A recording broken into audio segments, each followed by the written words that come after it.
Quand on pense aux têtes couronnées, difficile de les imaginer en dehors de leur château et des sentiers battus d'une monarchie ou d'une principauté.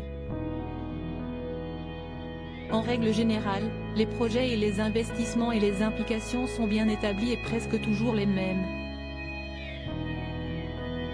Mais dans l'équipe des princes du monde, un homme reste déterminé à suivre ses envies et faire comme il veut, Emmanuel Philibert de Savoie. Le mari de Clotilde Corot n'est pas du genre à se tourner les pouces et à attendre que le temps passe sans bouger le petit doigt. Il s'est d'ailleurs lancé dans un tout nouveau projet, sportif cette fois-ci, et il est plutôt étonnant.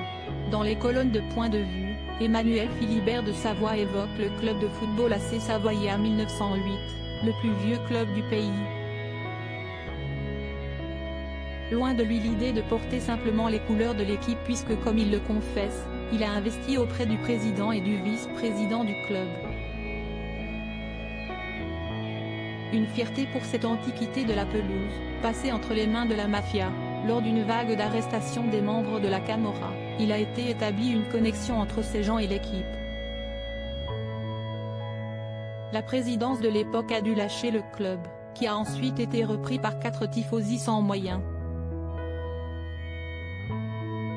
Sans savoir où j'allais, je suis venu à Torre Annunziata à la rencontre de Nazario Matacchione, qui en est depuis devenu le président.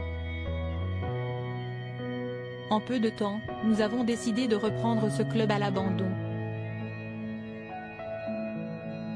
Si la conscience de la folie de ce nouvel investissement dans sa vie, Emmanuel Philibert ne le regrette pas, du moins, il a de très bonnes raisons de l'avoir fait. J'ai parfois l'impression que si est de l'irrationalité complète, mais il est vrai que la reprise de ce club, je le fais pour l'amour de ce territoire et de mon pays.